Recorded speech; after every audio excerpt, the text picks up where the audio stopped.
and thank you for joining our Female Founders panel. Being an entrepreneur means so much more than simply starting a business. An entrepreneur is a leader, a game changer, someone who is not afraid to see the world differently. Every entrepreneur has a unique story, and with the Kendra Scott's Women's Entrepreneurial Leadership Institute, we're committed to being a platform that gives a voice to those stories, and it encourages other voices to join in. I am so excited to be speaking with 4 powerful female leaders today. Emily Ramshaw, co-founder and CEO of the 19th. Welcome, Emily. You.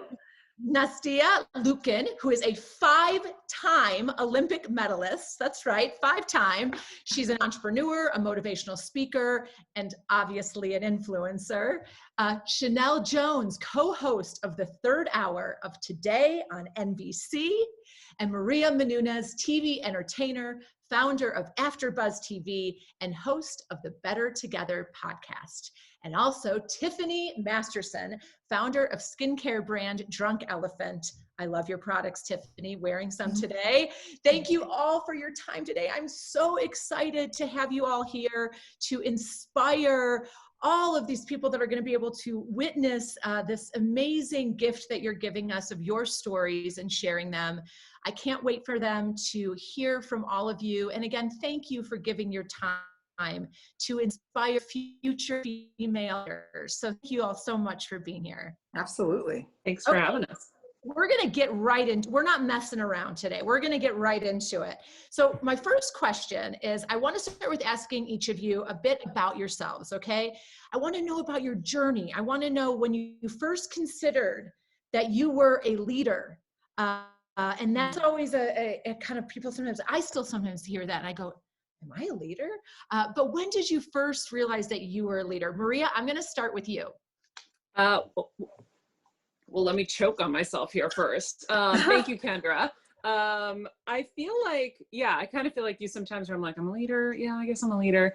And I think if I trace it back, I probably was just kind of, right out of the gate having to fill that role in my family because my parents were immigrants from Greece and they didn't speak English. So I was kind of the one that had to take on everything, whether it was translating, writing letters to people, and even, helping out financially and things like that. So my brother would get into some trouble. And at some point, my mom couldn't handle it anymore. So I would go talk to the teachers and the superintendent. And so I've always, when my husband first met me, he's like, you're like the boss of this family. It's crazy. And I'm like, well, I kind of had to be. I had no choice.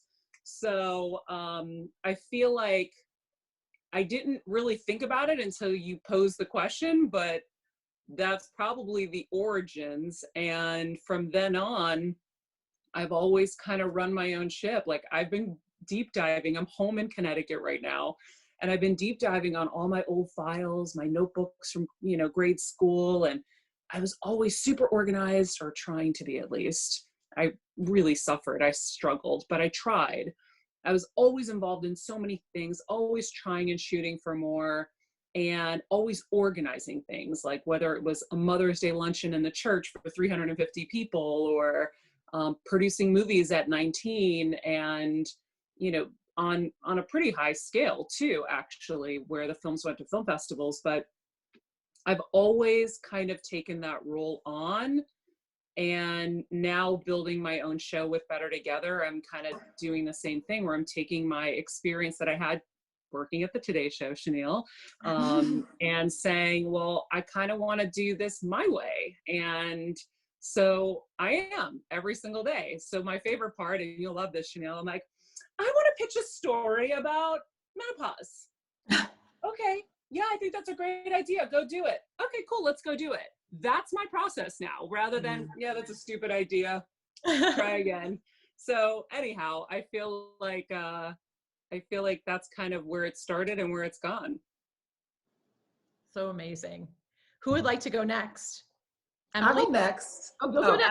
I want to hear the continuation of the Today Show story. So, well, no, it's so interesting that Maria mentioned her childhood. And honestly, I'm with you. I never really thought about it, but I think you're right. It starts early on. when either you're an older sibling, you know, I was an older sibling, so you almost feel like you have to take care of your younger brother when you're at school, you're looking out for your younger sibling. I have a little brother with special needs. So I think, you know, I was always kind of like a caretaker, if you will.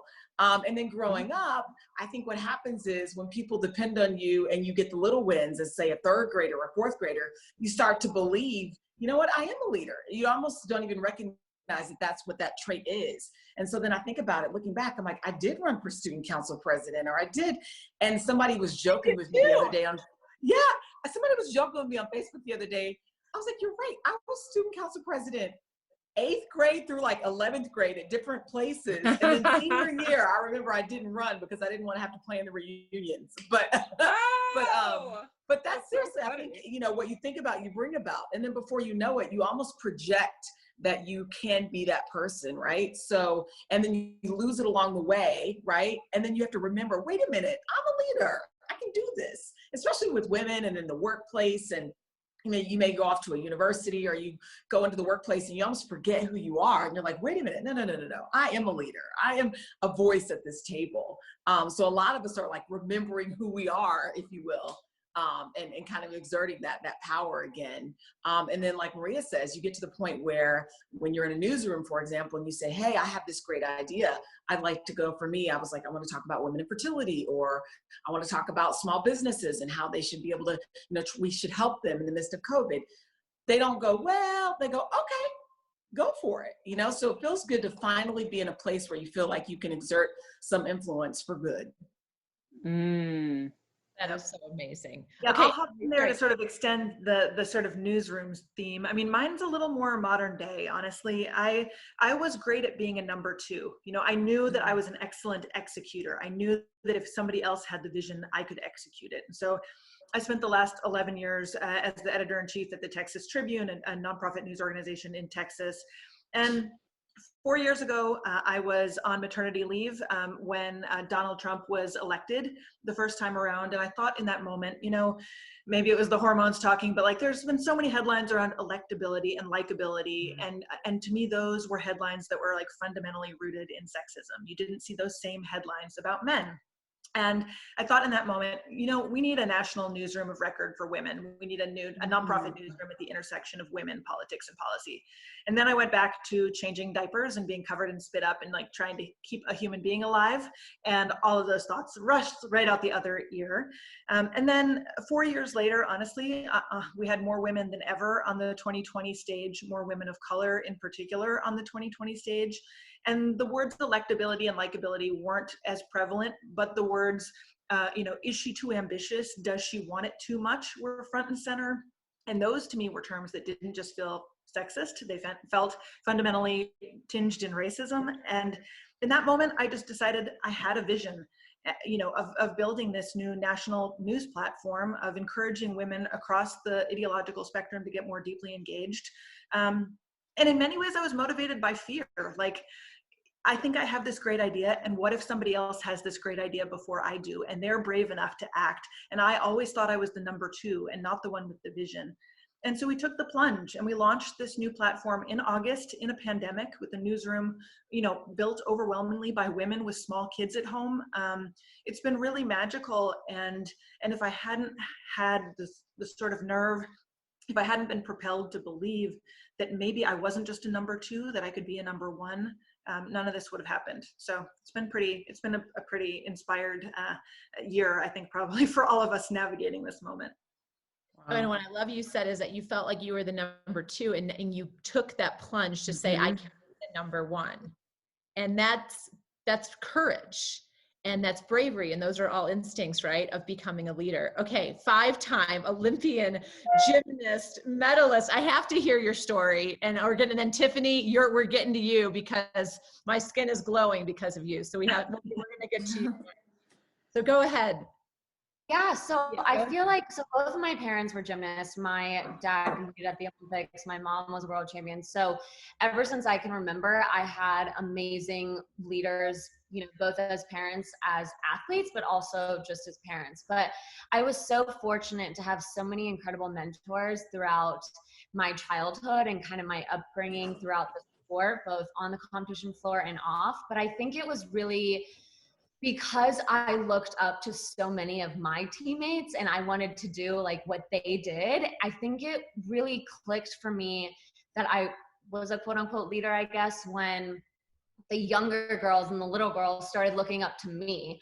And, you know, it wasn't just asking about how it felt to win an Olympic gold medal or, you know, what do you have to do to get there? But it was also just like little things. What's your favorite color? You know, what is my life like? And I think I was always that little girl that had that dream to go to the Olympics and represent my country and win a gold medal. And so I think when I was able to do that, I finally started realizing like, okay, now that I've done this, I now have a responsibility to this next generation and to be a role model and to hopefully advocate for them as much as possible on so many different, you know, levels and areas. And so I think that's probably when I realized, and it wasn't necessarily like because I won a gold medal, all of a sudden I felt that way. I just kind of, throughout the process of, you know, this next generation, essentially, they are our future. And so I was so lucky to have so many incredible people that I looked up to. And so I just have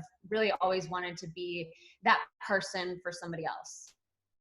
I love that. Okay, Tiffany, I can't wait to hear your story. You have to tell them how I got this glowing skin today.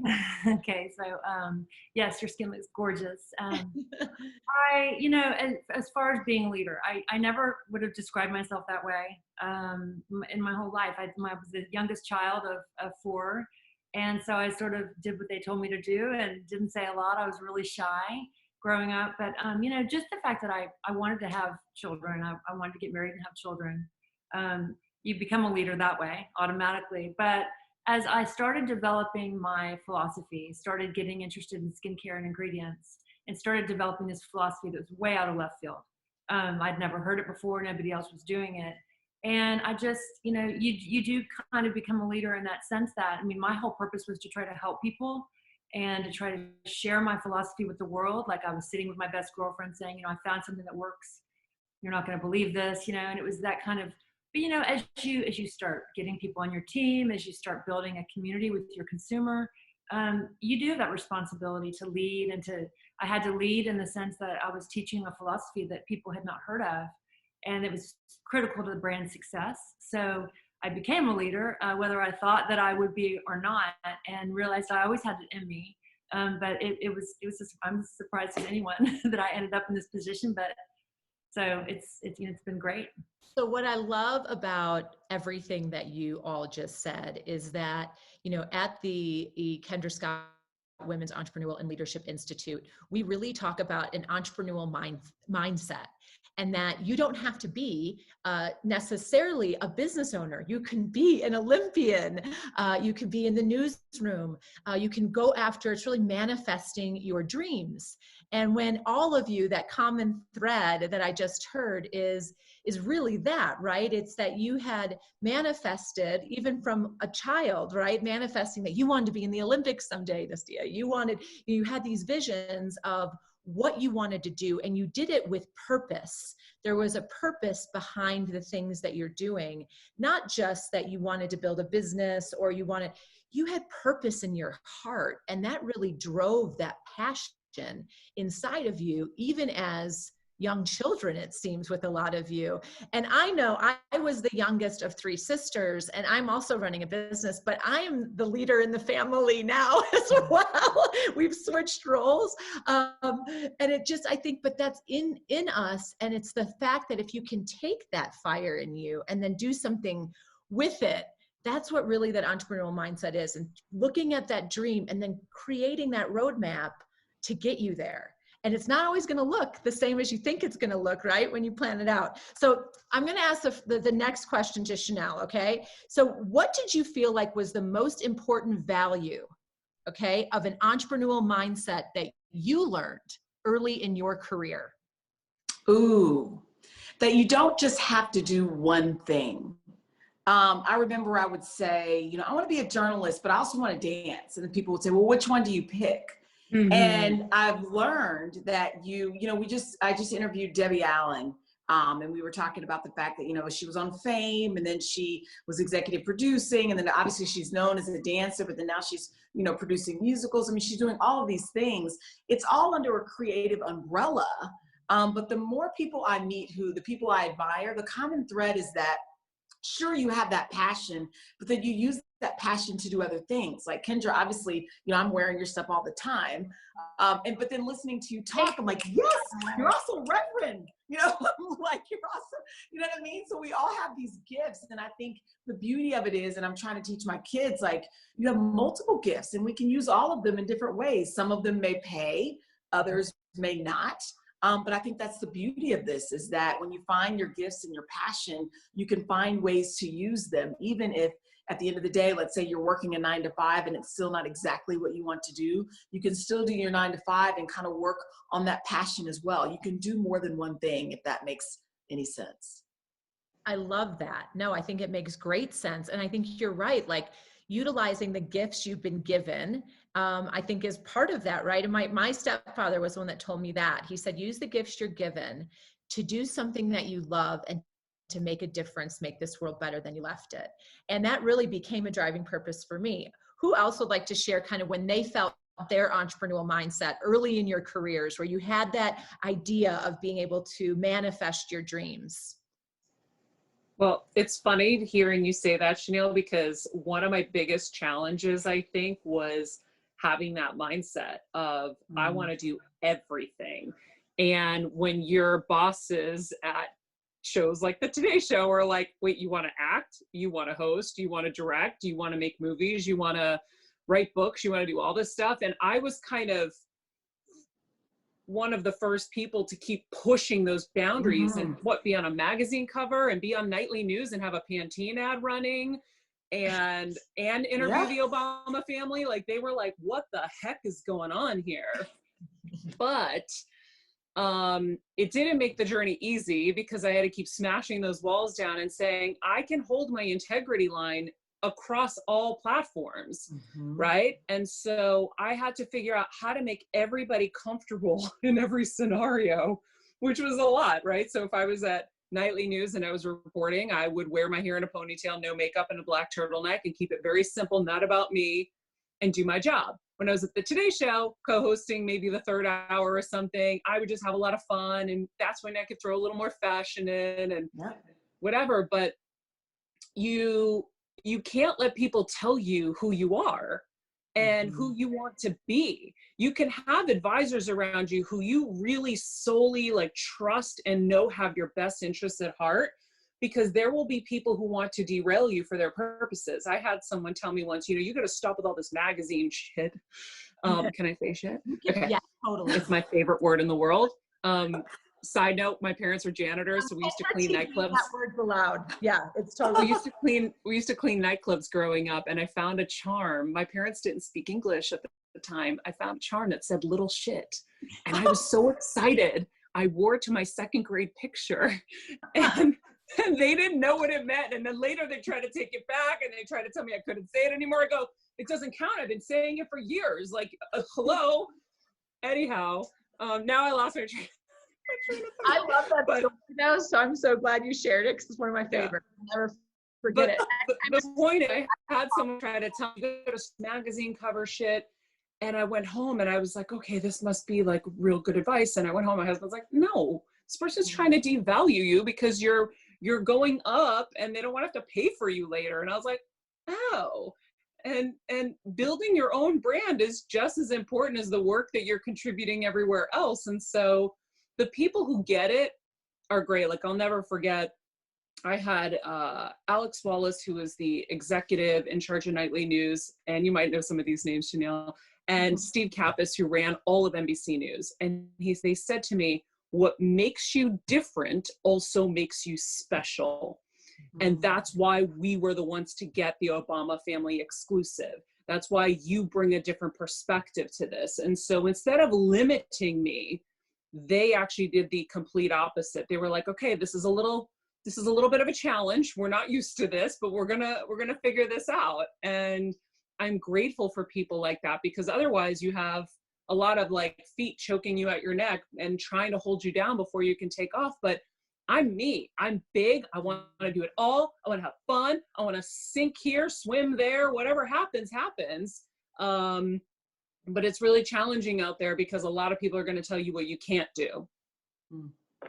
Add on to like both of you guys, I think I was so lucky, as I kind of talked about, to have such great mentors, and Kobe Bryant was one of them. And I remember him specifically telling me, like, stop putting yourself in a box, right? Like, I'm sure you go into a meeting or anywhere you go and you probably are thinking, or even people think like, oh yeah, she's the blonde gymnast in a pink leotard and a matching pink scrunchie. Like, what else does she know? She only knows how to flip and on a balance beam. And so, and I was like, oh yeah, like I definitely feel that way sometimes. You know, it's like when you achieve a certain amount of success or an accomplishment in one area of life, then that's great, but like that doesn't mean that you can't do anything else. And so I remember him specifically telling me that, because once he retired from his career and he said, like, when he wanted to get into other things, so many people were like, what do you know? Like, you only know how to shoot a hoop. And so obviously he went on to be so successful in so many different avenues. And it was just inspiring to me, I think, just because I felt that way. Like, you know, just because I achieved my quote unquote lifelong dream at 18 years old, that doesn't mean that now I have to stop, you know, setting new goals and new dreams for myself. And I think when I was finally able to realize that I am more than just a gymnast, and that gymnastics and Olympic medals and none of that really defines who I am. That's just like something that I've done and an accomplishment, but it's not who you are as a person. Oh, you guys are all so good.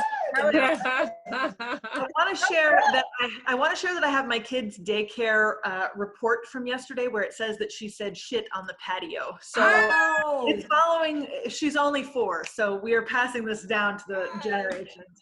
That is too timely that I had to share it. But I think the only thing I'd add to that is that it took me a while to realize that empathetic leadership was a selling point. And that, you know, early in my career, as I started to become a manager and an editor, I was told, you know, you have to be tougher on people. You can't be everybody's friend. You know, being maternal is not the right approach. And I really, no matter how much I tried, I didn't have that in me to lose that sort of empathetic faith in people and in their abilities to improve and evolve. And finally, I realized that was my strength. You know, all these white men who were telling me basically, you need to be tougher, you need to be harder on people, you need to crack the whip. Like, I am a beloved leader because of my empathy. And I think women often are put into these situations where we are expected to be people we aren't in order to conform to sort of traditional standards of leadership, you know, to be extra tough, to not be maternal. And you know, being a mom has been just obviously game changing for me in a million ways, including my vocabulary. But it has also taught me that kind of leadership is of such great value in the workplace. And I think we need more workplaces nationally, internationally that embrace that. Well, that's why we need more women in power, because we do we're led with empathy and with a warmth. And I think that what's inspiring me right now, even just hearing all of you and even hearing you, Tiffany, say that you were the quiet one, you were the one that wasn't quote unquote the leader, it's inspiring to me because it's reminding me that there isn't one path, there isn't one road, there isn't one way. And it's challenging. Like for me, for example, I'm building this show or I've been building businesses for a while, and you're like, there are all these people who come in, it's usually a white man, hilarious, and they tell you how it's supposed to go.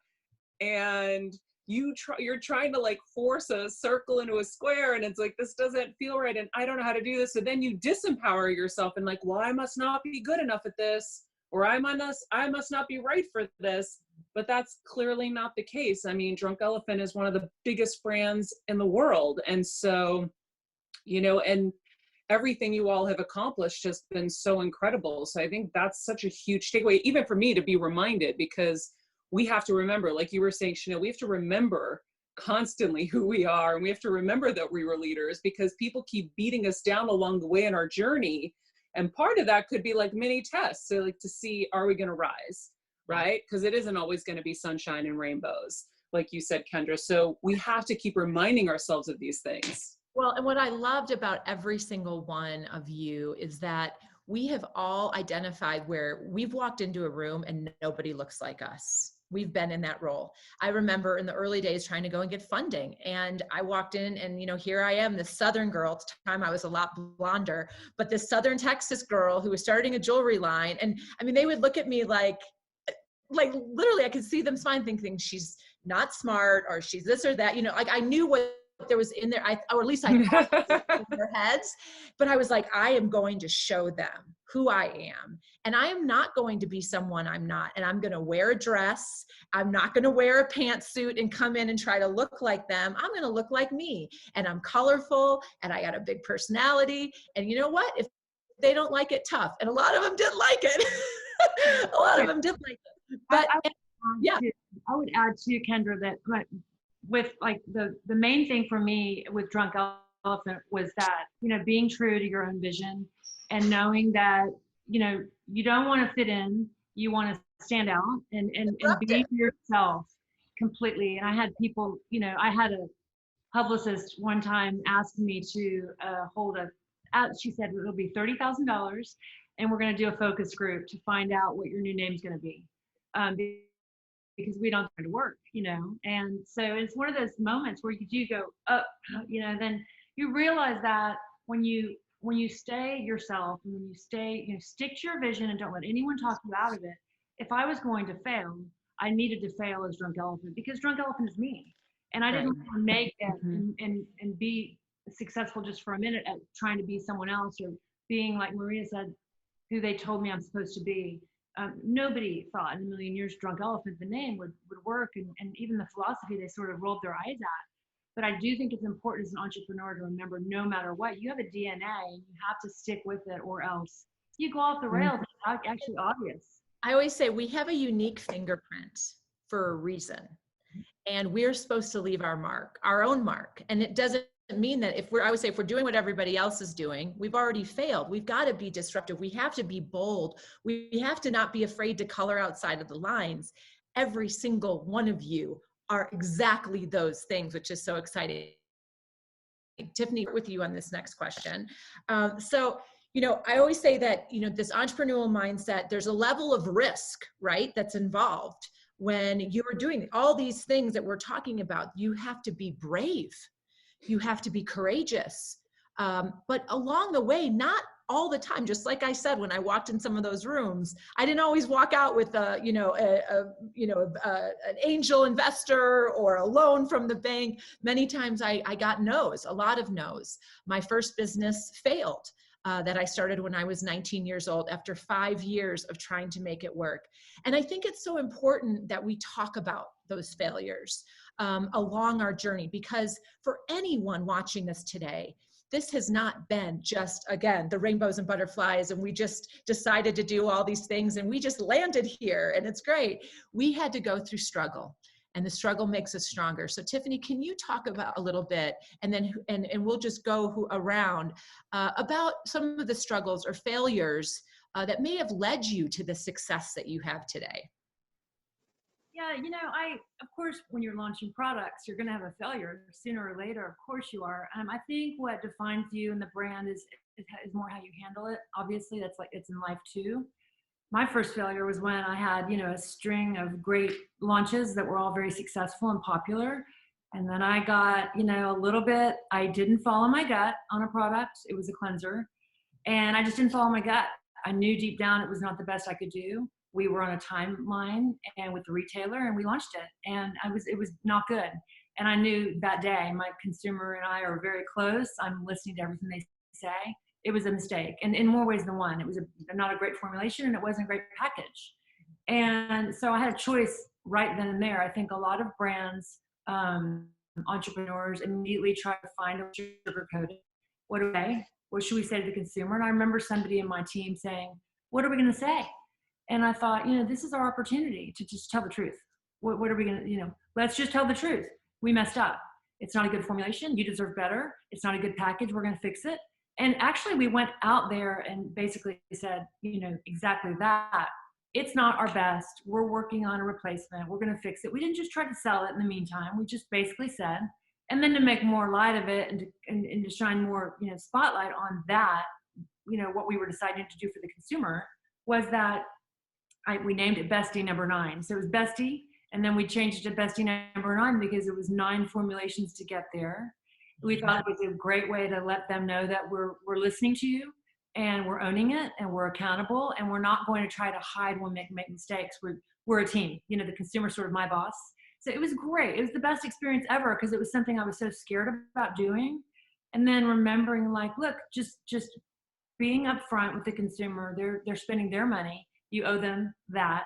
And it was a great lesson. And it was hard to go through it, but it turned out, really great. I love that. I love that transparency. I mean, that's something like you really don't get enough. That's really incredible. Yeah. I mean, mine is I spent most of February and March of this year sobbing. I left my job in January, a really safe job that I'd had for 10 years, to launch the 19th. And I knew I had to raise $10 million in 2020 to make it work. And I had this incredible January where, I raised almost $1 million, almost $1.5 million. And then we had a big fundraiser in New York, and we came home to Austin. And within a couple days, my husband was like, "I'm not feeling well." And then suddenly everybody went and got tested for COVID, and my husband had COVID. My daughter and I were in the house with him. He was quarantined for 2 weeks. I was on fundraising calls trying to stiff arm my then 3-year-old out of the screen. Our fundraising that had been super strong in February and March was $37,000, down from $1.5 million the months before. We had corporate partners lined up for our launch who evaporated overnight when the markets tanked. We stopped, we stopped and thought, maybe we're just going to have to start from scratch. Maybe we're going to just have to throw in the towel, launch this a year from now and see where we end up. And I was in sort of deep despair. I mean, I thought there was no way this was going to work. And then we realized by basically about April that this pandemic was going to hit women in virtually every arena harder than it hit men. I mean, in every arena other than mortality rates, women were going to be hit hardest. And we decided we just had to power through with a skeleton crew, with a much smaller team than we anticipated launching with. And we just went for it. And, in many ways we were able to make a lemonade out of lemons, but it was severely dark days, and a moment when I thought there was no way we were going to be able to pull this off.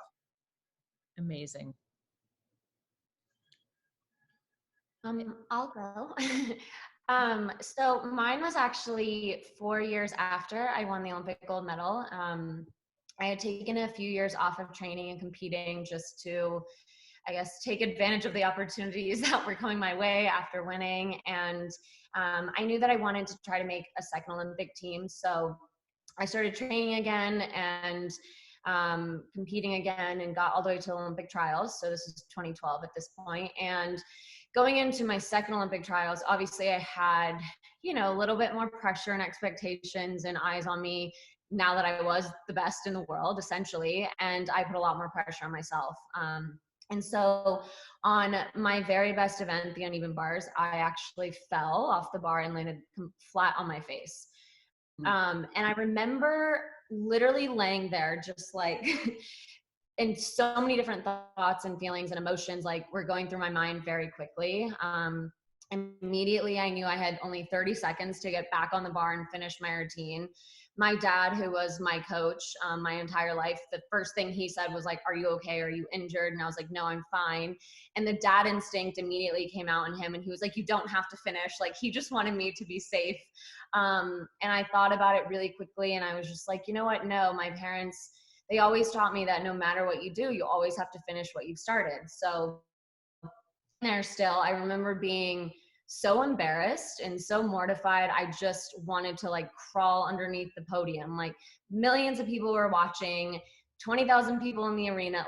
Everybody had just watched me fall literally flat on my face. And so I got back up and I finished that routine knowing that, this routine didn't even matter. I wasn't going to make the Olympic team. That dream was over.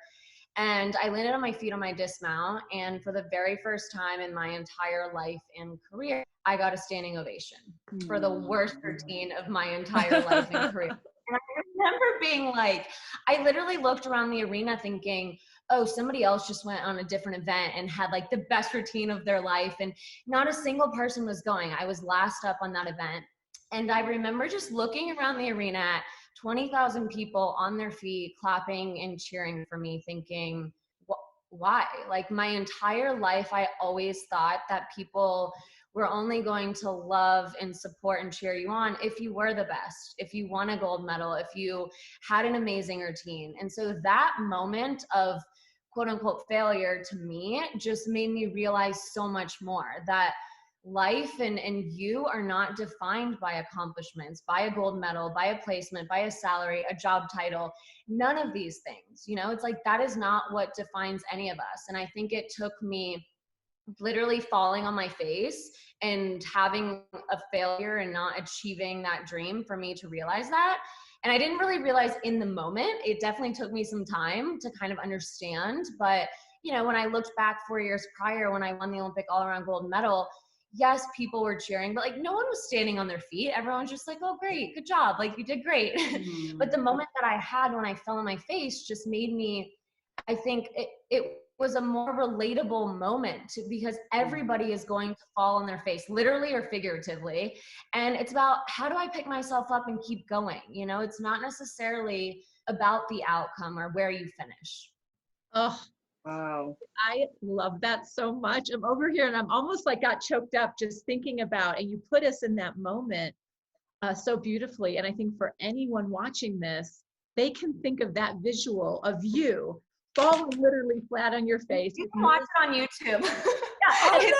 Yeah, but it's so true because when you have those failures or horrible breakups or whatever it is that we go through as women or job loss or whatever, it feels in the moment that but you physically fell on your face and picked yourself up.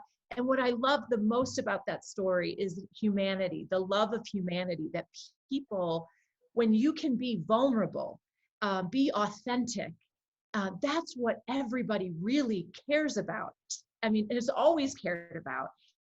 And you were vulnerable in that moment and you came through and did something that everyone in that stands could not believe that you did, that you overcame that moment so beautifully and gracefully. I just think that's such a great lesson for all of us to think about. And I will think about that story next time I fall flat on my face, which I'm sure will happen before we know it. So last question. And again, you guys, I just, these stories, I could talk to all of you for hours and hours and hours and hours and hours. And I know everybody watching would want to talk to you for hours and hours, but this is an important one because I think we're living in a time now more than ever where we're seeing how important it is for women to hold hands, to lift each other up, to support each other, to root for one another, and to be there for one another. And I think, you know, and not just women, you know, I've had a lot of amazing men throughout my career that have believed in me, that supported me, that, you know, were there for me as well, including my own father, including my first investor, who was an incredible advisor to me for years. And I look up to him as an amazing businessman, man who gave back to his community in such an incredible way. And so I think what I'd love for you guys to share throughout our journeys, you know, we all need those people in our life, right? We need those people that will hold our hands or believe in us in those moments when we may not believe in ourselves, because we will all have self-doubt at times or feel that we're not good enough or smart enough or all of those things, right? But we have to have those people in our life that we can turn to. And what I would love is to kind of go through and just see who was there to support you as you grew into your dream, into your vision, in your business, your brand, your career. Who are some of those people that you turn to? And I'd love to hear those stories, because I think such an important message is having good mentors and surrounding yourself with good people that see you, that really see you. So could you share with us? You know, Chanel, would you mind starting for us? Ooh, that is so good. I long for the day post-COVID when we can do something like this in person, because then after this is over, I would love to go have cocktails and pick your brains. This would be such an amazing of women, Kendra. So please invite me back again. This is phenomenal. So I heard somebody use the phrase thought partners, and I thought, ooh, that's good. You know, you need a good thought partner. And I think, you know, looking back, You know, a lot of us are so fortunate and blessed to have people who believed in us along the way. Not everybody, but you only need a good voice or two of people you can go to and who have your back, if you will, and who really see you, like you said, Kendra. For me, my mom, you know, my parents, and I'm really close with my grandmother and my grandfather, but my grandmother is in Wichita. She's turning 91 this year. And even now she'll call me, whether it's, oh my gosh, what lipstick color was that? To, ooh, you're speaking too fast and your grandpa, he's 96. Remember, he can't understand what you're saying, because clearly, forget the other millions of people. It's just my grandparents who I'm reporting to. But you need people like that who have always been there.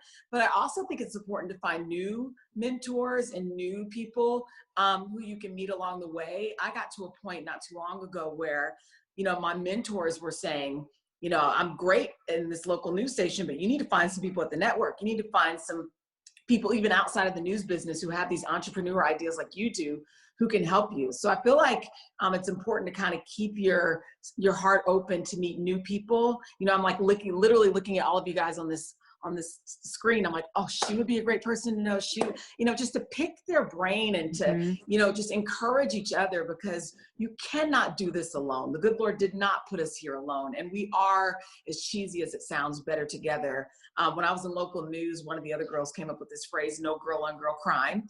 And it has always stuck. Like, there's nothing better than sitting next to another woman and you're not trying to compete with her. You know, in the news business, for example, you guys lift each other up. She can laugh at your jokes. It's better when you're watching people who get along, and in the boardroom, wherever it is, to know that you've got a sister girl who you can either call or who's on the other side of that room who has your back is priceless. And you want someone to do that for you, and you have to promise yourself that you'll be that for someone else. And the last thing I'll say is, whenever I'm in a funk and if something didn't go right or I'm having a pity party, I call someone else who I feel like needs my call and forget about myself and just, how are you doing? And by the time I'm finished talking to them, I feel better, because it puts things in perspective. And when you're there and when you're a sister for someone else, before you know it, they're doing it for you. So be a sister to somebody. That's such a good shift. I love that. Thanks for the plug for Better Together, by the way, because I truly believe that. I finished my first book, which, funny enough, the publishers were telling me I was writing a bad book at first. And I did the same thing, Tiffany, where I was like, I would rather fail on my own accord than fail by going your way. And of course, I ended up being a New York Times bestseller for, like, I think it was 10 straight weeks in the hardest category. Apparently I was in advice category and I didn't even know. But I ended that book with, I feel like we're all here to help each other. And whether it's through my networks at AfterBuzz TV, mentoring all of the young hosts, I mean, thousands of them at this point, and helping them along in their journey so they don't make any mistakes that I've made, or helping guide them because it's a challenging landscape. Or with this show, Better Together, I've had my husband first and foremost, who's been my pillar, like my other half of my self, where when I come home and I feel, you know, lesser than, or I've been hurt, or I don't believe in myself anymore, he will like get me back into my place. And I think we all have that one person, hopefully, in our lives that does that for us. But then I really made a conscious effort 3 years ago after brain surgery, when I started kind of this journey into self-help and healing and self-improvement, to bring on people onto my show that I wanted to get to know better too. So I created my own Heal Squad and kept bringing in more and more high vibration people into my life so that they would elevate me, and they see me and I see them. And seeing people is the greatest gift you can give somebody, I believe. And so I love having all of these people that I'm bringing in, the best experts in the world from all areas of life, whether it's relationships or health or wellness or finances. And I'm now with these high vibration people at all times. They become my friends. We help each other, and we form this network, this like Heal Squad together. And so I feel lucky that I have a lot of people kind of in my corner, you know, blowing a little wind at the sail, if you want to think about it like that. We all need a little wind in the sail sometimes, right? Especially especially for Nastia, I know that you've got probably some good stories of folks, and you've already mentioned that you've had great mentors, but have there been others, just even outside of gymnastics, that have really helped give you that extra boost or confidence when you needed it?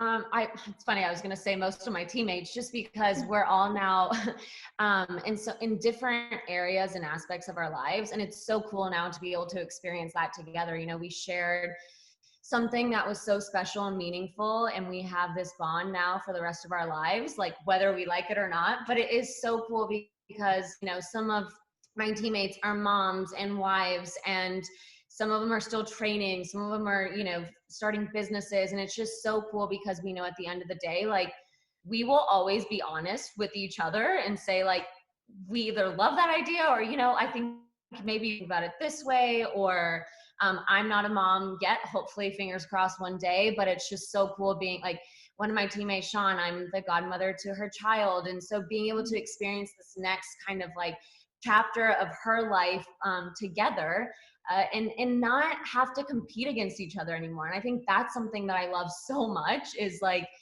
the first 22 years of my life, it was all about competition, essentially. And so it's like, I love that, like, I think a few of you guys mentioned this, but it's just, let's stop competing against each other for real.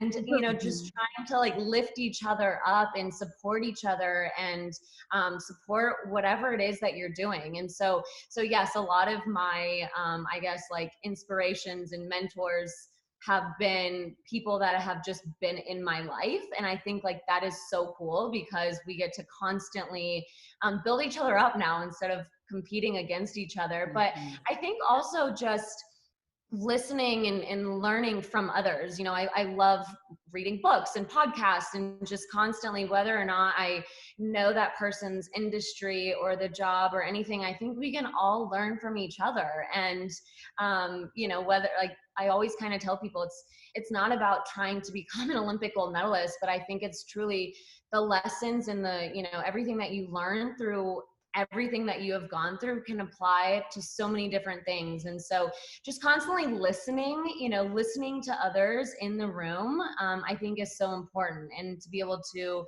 not only share your story, but when you're listening to others, be like, just the relatability. You know, I'm listening to all of you guys and I'm just like, wow, yeah, like I experienced that too, or I felt that way, or, you know, whatever that is. So I think it's just really cool to have such amazing role models still in my life, and ones that I continue to meet on a day-to-day basis, or virtually meet on a day-to-day basis, that I just am constantly feeling inspired by other people's stories. And I think adding to that, I mean, being inspired by stories of, I think at this age for me, I'm even more drawn to people who have been through it before and who are markedly older than I am. I mean, I had a day earlier this month where I spent the morning with Dan Rather and the evening with Gloria Steinem. And to be able to like bookend your day with those two people is like the most uplifting experience you could possibly have. And to hear, I mean, both of them have been through so much and have such great insights, but like to hear Gloria Steinem talk about aging and how you really find freedom as a woman after age 60. You know, she's in her 80s now, but to hear her talk about sisterhood and relationships, and you were talking about sort of getting rid of the competitive edge, how much that falls away at a certain point. It made me super hopeful and excited. And I think those voices are still so important to have in the conversation. Yeah, and you know, for me, one story that pops in my head, just about helping people, was when I was just starting out. Can you guys hear me? Yeah. Yes. I was instigating, and I called this facialist. She's very well known, and I thought I was talking to her receptionist. I was just asking about her product and how it should be used. I wanted to hear the sort of the way they worded it. I was just curious, and it was her, and she figured out it was me. She asked my name, and I said she figured out who I was, and through another friend who knew I was launching a line. I was mortified. I literally was like, oh my gosh, I just got busted. Like, she's gonna think I'm trying to copy her. And she was totally the opposite. She was like, oh my gosh, I know what you're doing. I've been doing this for years. I will give you anything. I will tell you who my chemist is. I will tell you who my manufacturing person, you know, she did all of that. I was like, I started crying. I was like, She goes, just remember, like, you can call me anytime. There's no reason that we can't always help each other in this business. And of course, I remembered that. And then flash forward 2 years, I had launched the brand. It was getting to be well known. Another woman who was starting her own line called my publicist and said, can I talk to Tiffany and just pick her brain? And of course, it was an immediate, they were like, no, you shouldn't do this. You should not talk to her. You should not give your secret sauce kind of thing. And I was like, absolutely not. I would love to talk to her. I mean, that's the way I learned things from that conversation. I gave her all my information. Are you scared someone's really going to go copy you? Or you really, it's not, I think we have that inclination immediately when we make it, or when we become successful. It's this sort of, I'm not going to tell anybody my secrets or how I got, that kind of thing. It's the opposite. And of course I told her everything, and guess what? We're incredibly good friends. She online, it's been great. And there is no competition like that. There's enough room for everyone. Mm-hmm. And I think that was one of the main things for me. Has been such a pleasure, again, is helping people. And if you can help people in all sorts of ways when you're in this position, and it's such a shame to not, when you have the opportunity. So I think love that. What a great thing to close on, because I think that's what it's all about, right? Is being there and helping each other. And I tell a lot of our students, if you admire someone or look up to someone, pick up the phone. You'd be surprised at the human nature. We want to help. And I think, again, now more than ever, women are helping and supporting each other. We are competing against the world. So why not lift each other up and help each other? I can't thank you all enough today, because you have been just beyond anything I could have dreamt. I already knew this was going to be an amazing panel, but y'all have completely blown me away. Again, I wish we could sit here and talk for so much longer. I know there's so much more that you have to share, but what you've shared today for everyone watching is truly such a gift, and to show them how the entrepreneurial mindset can work in anyone's life, in your own life, whatever it might be, career or non-career otherwise, and really how you've overcome so many incredible obstacles, what your journey has looked like. And again, that great message of kindness, of love, support, and being there for one another. You all are true inspirations. So thank you from the bottom of my heart for participating today and for being part of the Women's Summit, for the first annual Women's Summit for the Kendra Scott Entrepreneurial Leadership Institute. And you all are all of those things. So many, many thanks. And I hope to see you all soon for cocktails somewhere together. Yes. Yes, please. Okay. Thank you. Thank you all so much. Have Thank the greatest you. day. Thank you.